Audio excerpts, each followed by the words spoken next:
Bienvenido a este nuevo episodio del Cuadre. Agradecido de todos ustedes por el apoyo que nos han estado brindando en los previos 11 episodios del Cuadre. Ya estamos en el episodio número 12. Ciertamente ha sido una experiencia muy bonita y le agradezco a todos los que dejan sus comentarios en el encasillado de comentarios en YouTube. Nos permite a nosotros saber qué temas le interesan a los que nos sintonizan y podemos seguir perfeccionando esto de cara al futuro. Para el episodio de hoy yo quiero hablar algo de mucha importancia, que es la transparencia de la información del gobierno. De esto se habla mucho, particularmente del lado de la prensa. El por qué existe una ley de transparencia, qué nos dice la Constitución de Puerto Rico, hasta qué grado vienen obligados los funcionarios del gobierno de Puerto Rico a proveer información a la prensa de Puerto Rico y a cualquier otro ciudadano que viva en la isla. ¿Cuáles son las repercusiones de no preservar la transparencia en la información del gobierno? Y ciertamente ha habido varios desarrollos en los pasados 6, 7 años que me parecen importantes destacar, y particularmente un proyecto en el Senado que está siendo considerado en estos momentos por el Senado de Puerto Rico, que busca enmendar esta ley de transparencia. Yo creo que debemos remontarnos al 2019, cuando se pasa la ley 141, donde básicamente establece las reglas del deber que tienen los funcionarios del gobierno de proveer información a cualquier ciudadano. Y uno se debe preguntar, ¿tengo derecho yo a solicitar información o documentos al gobierno de Puerto Rico? Y la respuesta general es que sí. Ustedes como contribuyentes, como ciudadanos, en un país democrático, en una isla democrática como lo es Puerto Rico, y particularmente cubierta bajo las garantías constitucionales del gobierno de los Estados Unidos, evidentemente ustedes tienen derecho a solicitar información al gobierno de Puerto Rico, porque pues se utilizan fondos públicos para custodiar esa información. En muchas instancias se utilizan fondos públicos para producir esa información que custodia el gobierno de Puerto Rico. Así que, partiendo de la premisa de que el dinero es del pueblo y con el dinero del pueblo es que se producen y se custodian estos documentos, es importante darle acceso en la medida posible a la ciudadanía. Entonces, antes no existía una ley que proveyera el proceso para que la gente pudiera solicitar esta información, y definitivamente, pues, a mi juicio, pues quedaba muy a criterio la forma y manera en cómo compartir esta información, tanto las expectativas de los ciudadanos, particularmente miembros de la prensa, que son los que más información típicamente solicitan a las distintas agencias, y también el criterio del jefe de agencia y de la agencia de cómo responder a estas solicitudes.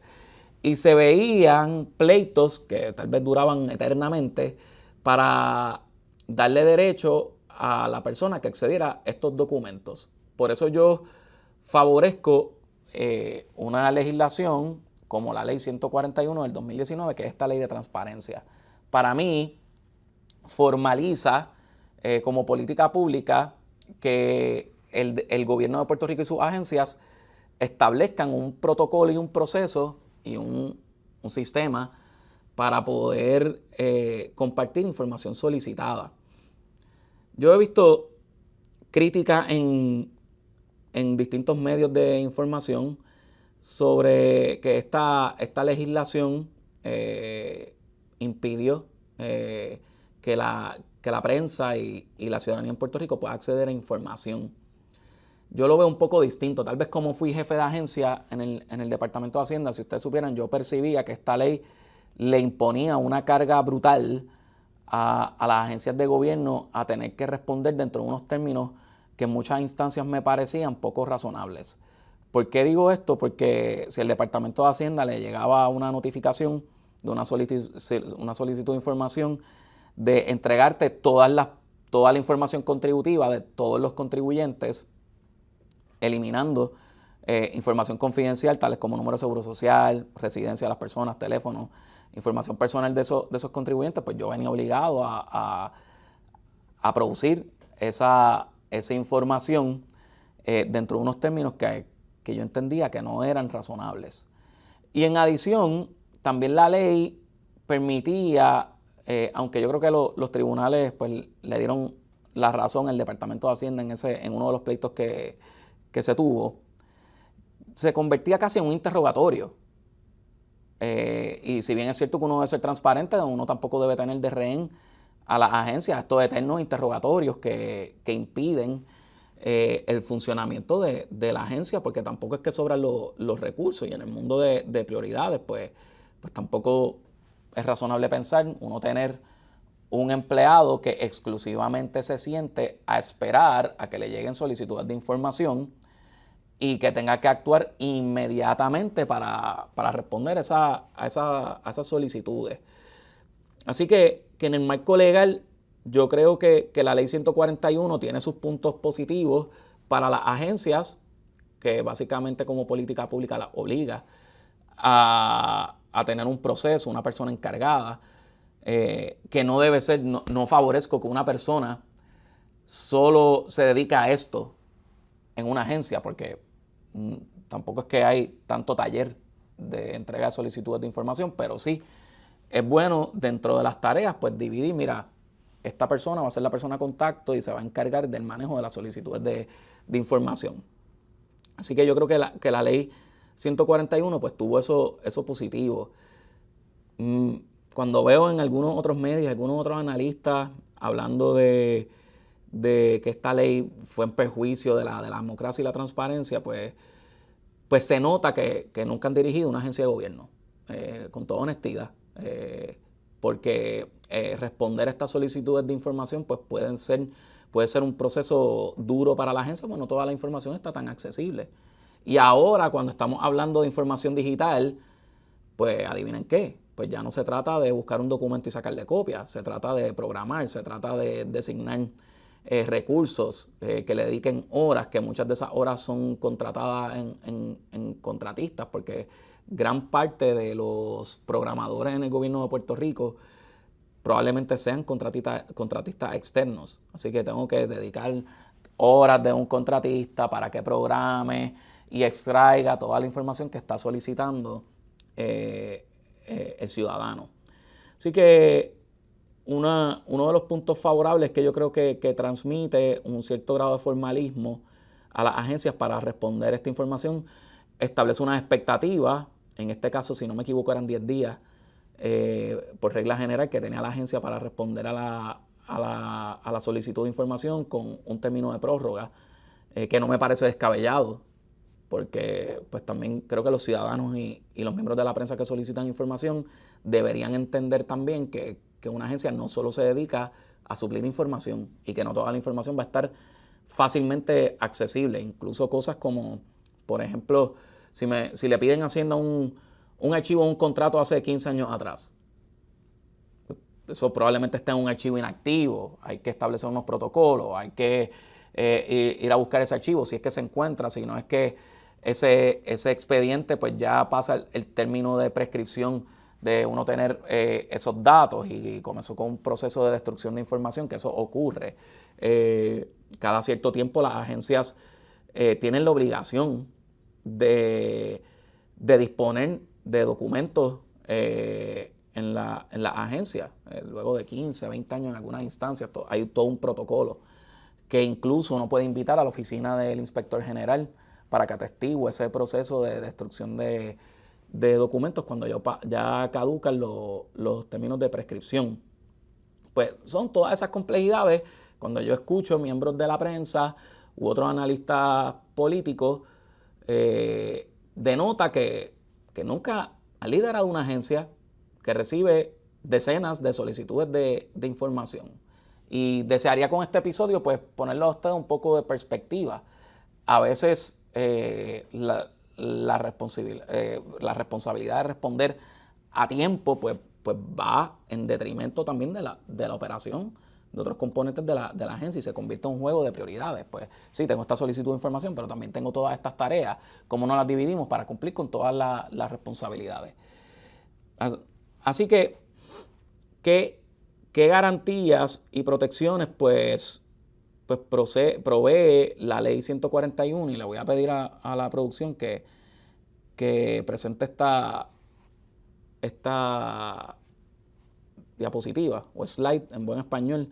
Pues básicamente un acceso económico, sí, la solicitud de información o esta ley provee que el gobierno pueda solicitar reembolso de gastos, pero típicamente estas solicitudes de información se dan de manera gratuita. De hecho, yo no recuerdo en el Departamento de Hacienda pasarle una factura a algún solicitante por los gastos que incurrió el gobierno en responder a esta información.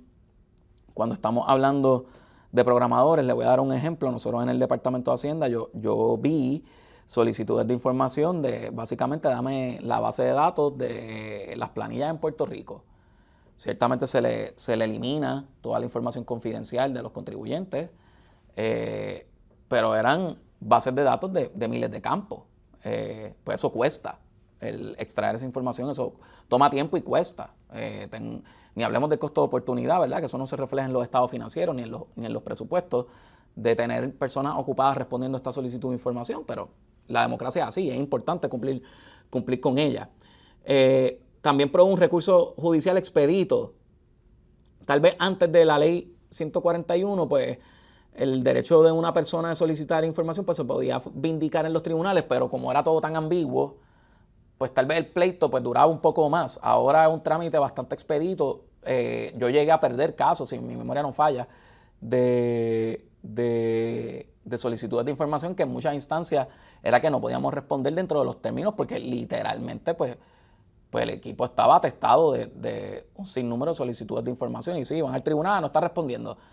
Bueno, brother, lo que pasa es que tengo 1.500 otras tareas que también tengo que hacer y sí, es un balance de tratar de cumplir con todas, pero dentro de 10 días es difícil el poder cumplir con todos esos procesos. Por eso luego vamos a discutir un poco las enmiendas que se están planteando en el Senado. Y creo que el asunto de los términos, aunque analistas que nunca han dirigido una agencia de gobierno creen que son demasiado pro agencia, mi experiencia fue distinta como jefe de agencia. Esto se podía convertir en un grave dolor de cabeza. Así que, viendo la importancia de el acceso a información, que ustedes puedan tener un acceso de información adecuado, que yo creo que el tú hacer las cosas de manera transparente disuade otros comportamientos que tal vez van en detrimento de la administración pública. Por eso es importante la transparencia. Una buena manera de dirigir una agencia es, te sientes cómodo con la decisión que estás haciendo si la misma fuese primera plana en los principales rotativos del país. Si la respuesta es sí, pues perfecto, puedes tomarla. Y ese ejercicio uno siempre se ve influido de alguna manera u otra. Cuando vienen controversias al escritorio de un jefe de agencia, ese análisis yo creo que es importante hacerlo. Antes de decidir cómo tú te sientes si pusieras la lupa sobre esa acción, pues es un disuasivo a uno tomar malas decisiones.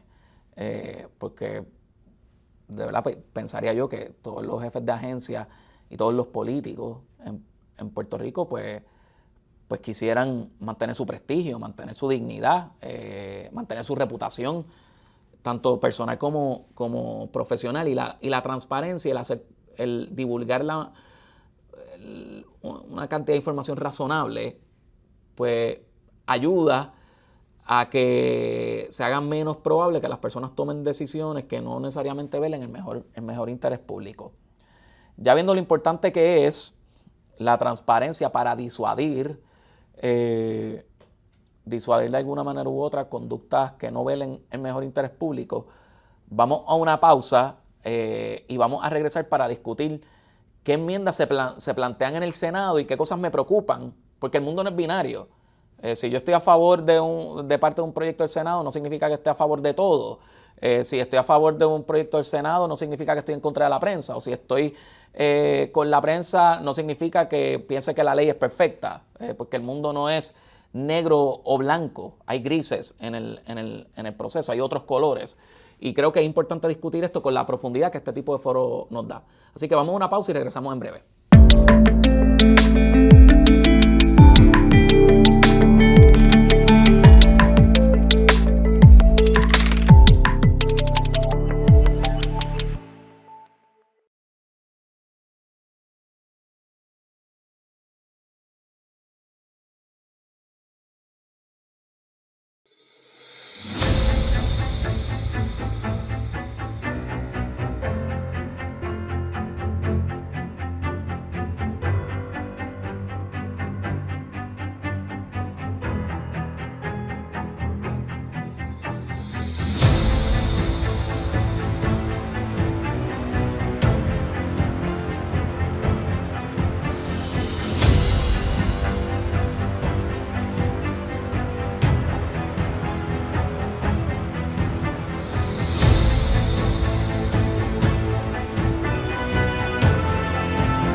Bienvenido a este segundo segmento de el 12º episodio de Cuadre. Agradecido con todos por el apoyo. Ya hablamos un poco de esta ley de transparencia, las garantías que trae políticas públicas que fomenten la transparencia.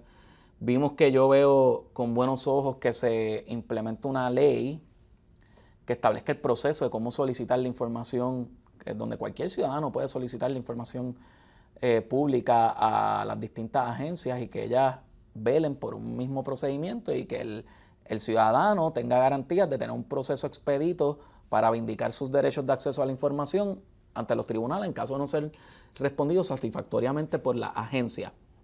Ahora bien, como toda ley, creo que de tiempo en tiempo se debe evaluar cuál ha sido el desarrollo, cuáles son esas lecciones aprendidas y enmendar la misma. Y eso es lo que ha hecho el Senado de Puerto Rico. El Senado de Puerto Rico ha presentado unas propuestas de enmienda a esta ley y francamente pues no creo que se debe ver en su justa perspectiva. Le voy a pedir a la producción que muestre esta gráfica. En esencia, el proyecto del Senado 63 del 2025 plantea unas enmiendas a esta ley de transparencia. La primera que toca, que es uno de los aspectos pues, más criticados, los que critican evidentemente no han dirigido una agencia y tienen su derecho a criticar basado en su inexperiencia como jefes de agencia. Eso se les respeta ese derecho. La verdad es los términos, mi experiencia es que eran bien agresivos contra la agencia de gobierno. No es como que toda la información que custodia una agencia está fácilmente disponible para uno poder literalmente entregarla como si nada. Hay veces que solicitan documentos que pueden ser públicos, pero que hay que eliminar o borrar o tachar información que puede ser confidencial, información personal. Hay instancias que pueden haber números de seguro social, números de identificación patronal, direcciones de personas privadas, números de teléfono. Pueden haber documentos que en estricto sentido pues deban ser confidencial, aunque incluso en instancias que el gobierno las custodia. Así que no es tan sencillo responder a las solicitudes de información. Cuando estamos hablando de documentos en papel, eso se encuentra en un archivo central o se encuentra en un archivo subcontratado, está en el archivo inactivo, ya han pasado más de 10 años. Si han pasado más de 10 años, hay políticas dentro de algunas agencias donde destruyen documentos luego de que haya pasado el periodo prescriptivo, porque no va en el mejor interés seguirlos custodiando, porque no tiene ningún propósito gubernamental el seguir custodiando, todo lo contrario, eso acarrea costos de arrendamiento de almacenes, entre otras cosas. Así que las enmiendas pues no se debe con malos ojos solo por enmendar. La extensión de términos ha sido uno de los planteamientos más criticados, donde hoy el Estado de Derecho le da 10 días a la agencia para responder a esa solicitud de información en caso de que sea una solicitud a la agencia central, o 15 días si es una solicitud a oficinas regionales. Eso plantea el proyecto del Senado, elevarlo a 20 días los que son hoy de 10 y a 30 días los que son de 15. A mí no me parece descabellado del saque. La verdad es que a mí se me hacía muy difícil como jefe de agencia cumplir con estas solicitudes de información. Uno tenía que, y van a verlo porque les voy a enseñar el listongo que existe hoy en el Departamento de Hacienda de todas las solicitudes de información, que está actualizado a agosto de 2025. De igual manera establece unas nuevas formalidades, pues tiene que haber una notificación formalizada. La ley tal vez era un poco escueta en cómo se iniciaban los términos de los 10 días, pues ahora se formaliza un poco más. No lo veo con malos ojos, mientras más claridad, más amistad, mientras el proceso sea más formal, pues más fácil se le va a hacer a la persona afectada para ir al tribunal y vindicar sus derechos, y que no queda subjetividad de si lo notificaste o no lo notificaste. El proyecto del Senado, pues, ciertamente hace hincapié en el formalismo de la notificación a la agencia y al jefe de agencia. Una centralización judicial tampoco la veo con malos ojos. ¿Por qué? Porque esto crea un volumen de casos dentro de unas salas judiciales en particular, y ellas van a generar un expertise y van a poder de alguna manera resolver las controversias de una manera más rápida. Y ya con la tecnología, pues ciertamente personas fuera de esa región, como quiera, pueden tener acceso a la justicia adecuado. Así que yo no lo veo con malos ojos. Miren cómo las cosas son dependiendo de la perspectiva con la que se miren. Este proyecto del Senado ha sido objeto de un sinnúmero de críticas, y hasta el momento yo no he visto algo que hiera la retina de lo que hemos discutido hasta ahora. Hay un lenguaje que yo quiero discutir con ustedes, que vean lo peligroso que puede ser en ese proceso y que puede de alguna manera derrotar el propósito de estas enmiendas para hacer un trámite un poco más objetivo y un poco más rápido. Y el régimen de sanciones, esto sí que yo no lo entiendo mucho. Se multa una agencia $100, pagaderos a quién, al mismo gobierno. Ciertamente, si hay una orden del tribunal, pues hay que cumplir con la orden del tribunal, porque si no está sujeto a un desacato. A mí me parece, ¿verdad?, una penalidad, un desacato para mí es suficiente. Una orden de desacato es un disuasivo suficiente para uno cumplir con las órdenes del tribunal. No sé cuál ha sido la experiencia en otras agencias de que llega una orden del tribunal y las agencias no las respetan para responder a esa solicitud de información. Es algo que yo no viví en Hacienda, y no sé cuál ha sido la experiencia de los solicitantes de información. Aquí le hice una gráfica comparativa artículo por artículo, que la pueden ver ahora. Cambia varios artículos. Sí elimina el derecho del solicitante a establecer en el formato en que se le va a solicitar la información, mirándolo desde los ojos como un ex jefe de agencia. Ciertamente a veces hasta el formato lo solicitaban de una manera que en muchas instancias pues era impráctico para la agencia poder cumplir con ese formato deseado. Así que creo que hay que darle la deferencia a la agencia, que lo entregue en el formato que se le haga más simple poder cumplir con ese requisito, porque el requisito no es, o sea, la ley de transparencia, su propósito no es hacerle el trabajo investigativo a la prensa, ni un trabajo investigativo al ciudadano. Es simplemente darle las garantías del derecho que tienen a obtener un documento. Si el documento está en papel, pues en papel. Si la tabla está en PDF, pues tú accedes al PDF. No conviérteme el PDF a Excel. Eso no es el trabajo de una agencia. Si lo tiene en PDF, lo tiene en PDF, pues te lo entrega en PDF. A veces solicitaban que se cambiara el formato y yo creo que se extralimitaba el derecho a ir, el deber de la agencia es responderte a la solicitud de información como la tiene disponible. Porque eso es lo que custodia hoy. Es el derecho de tú obtener lo que custodia la agencia. No en el formato que tú quieras.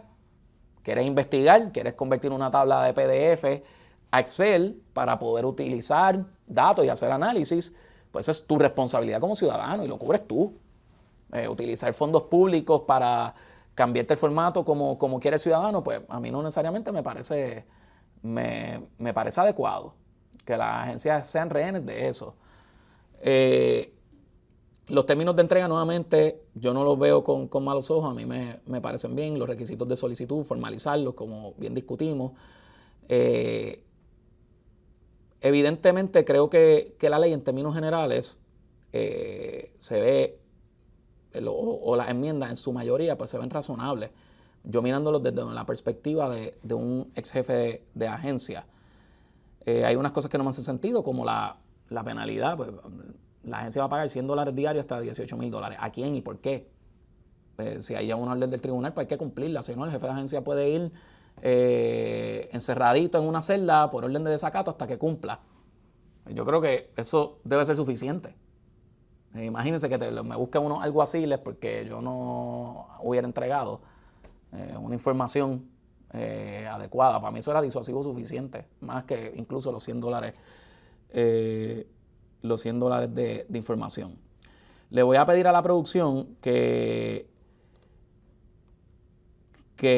proyecte el documento sobre, déjenme cambiarlo acá, sobre el proyecto de ley, este proyecto del Senado, tal cual como está en el archivo legislativo.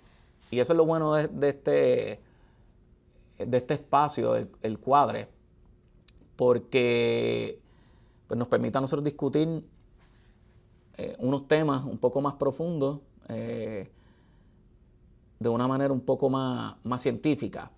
Les voy a enseñar la oración que puedo entender puede vulnerar un poco la democracia. Y hasta lo marqué en amarillo para que lo puedan ver. Yo creo que esta oración incluso hasta vence el propósito, en cierta medida, de que sea un proceso más expedito. ¿Y por qué digo esto? Dice esta oración que no se podrá divulgar información que haya sido expresamente clasificada como confidencial en alguna ley o reglamento previo a la solicitud de información.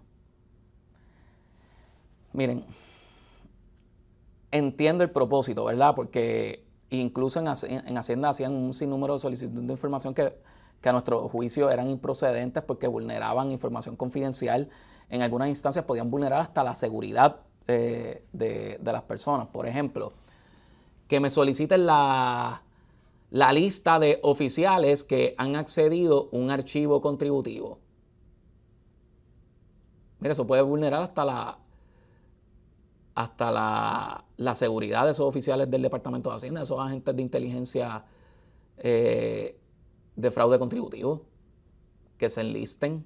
Ustedes se imaginan que el FBI venga obligado a divulgar lista de agentes que están investigando X o Y personas en la isla. ¿Verdad que no hace mucho sentido? Pues lo mismo puede ocurrir en agencias estatales, en el Departamento de Hacienda. Hay aspectos de inteligencia que soliciten los procedimientos del procesamiento de planillas dentro del Departamento de Hacienda, que pueden haber documentos escritos del paso a paso de cómo se procesa. Eso pues puede vulnerar la seguridad, porque personas pueden evaluar esos procedimientos y radicar planillas totalmente fraudulentas con el único objetivo de defalcar el tesoro.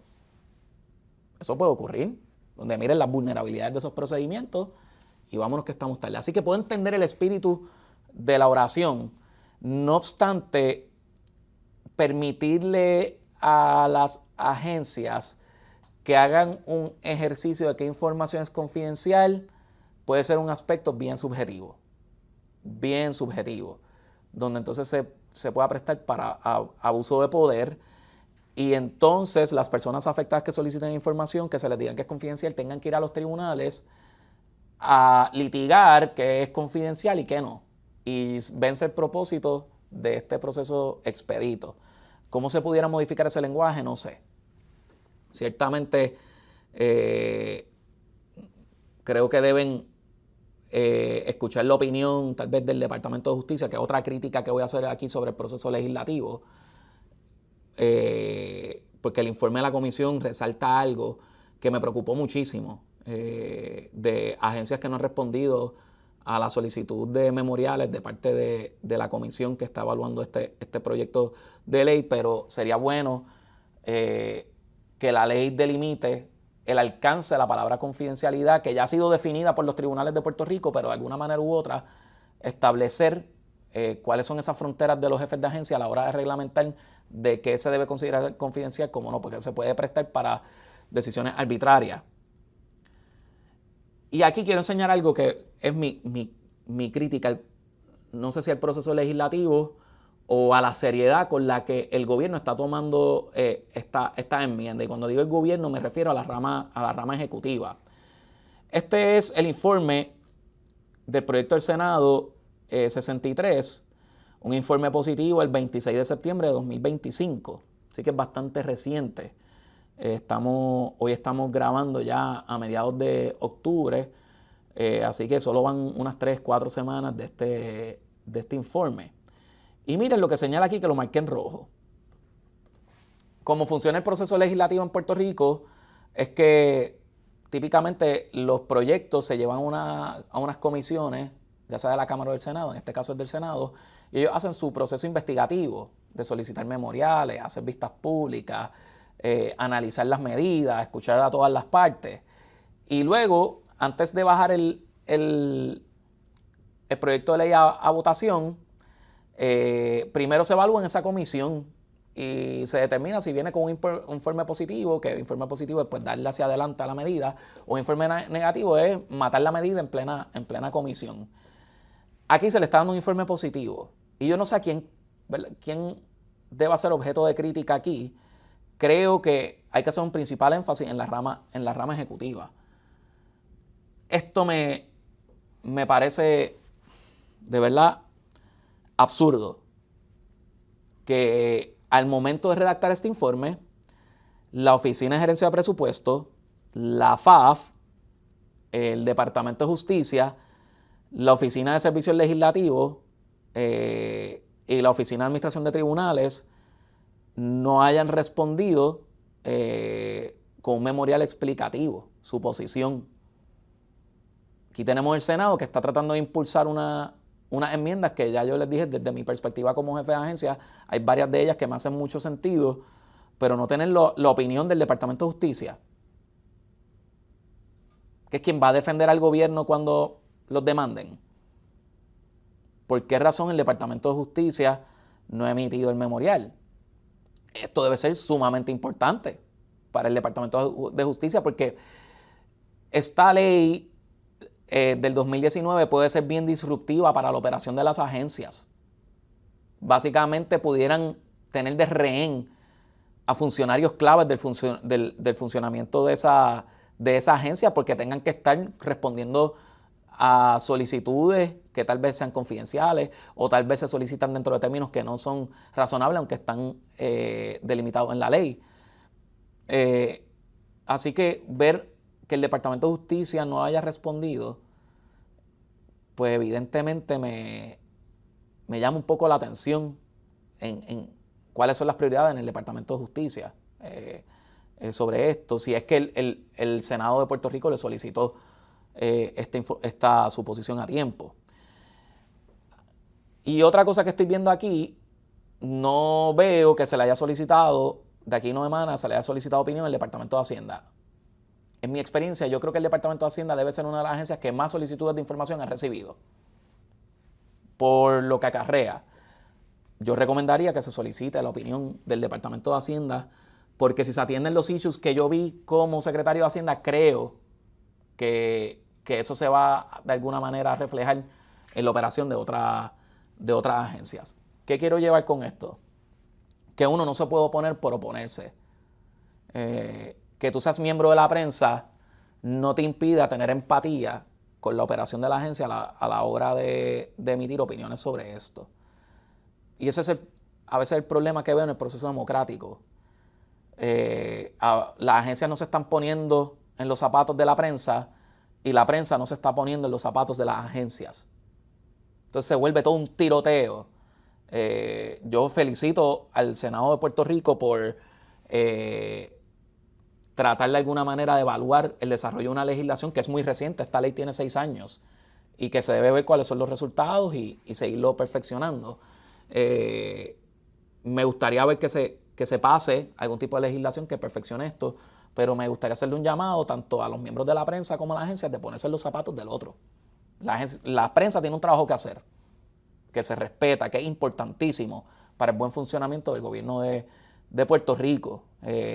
Pero por otra parte, los miembros de la prensa también deben ponerse en los zapatos de las agencias, que en muchas instancias no se pueden responder dentro de los términos, no porque uno sea mezquino, es porque toma tiempo.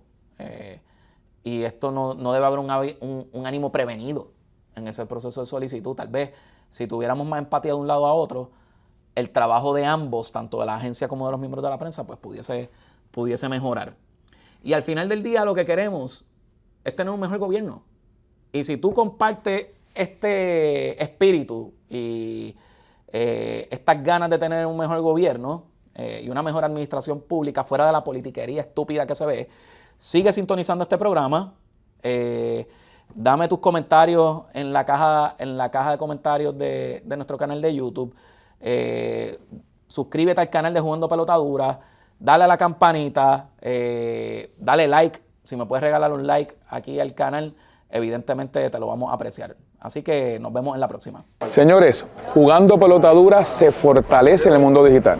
Y ahora que transmitimos solo por YouTube, miles y miles de personas se unen de lunes a viernes para ver nuestro contenido. Este canal está lleno de contenido de valor para que juntos nos eduquemos, informemos y entretengamos. Suscríbete al canal, activa la campana y únete a las miles de personas diarias que nos sintonizan por YouTube.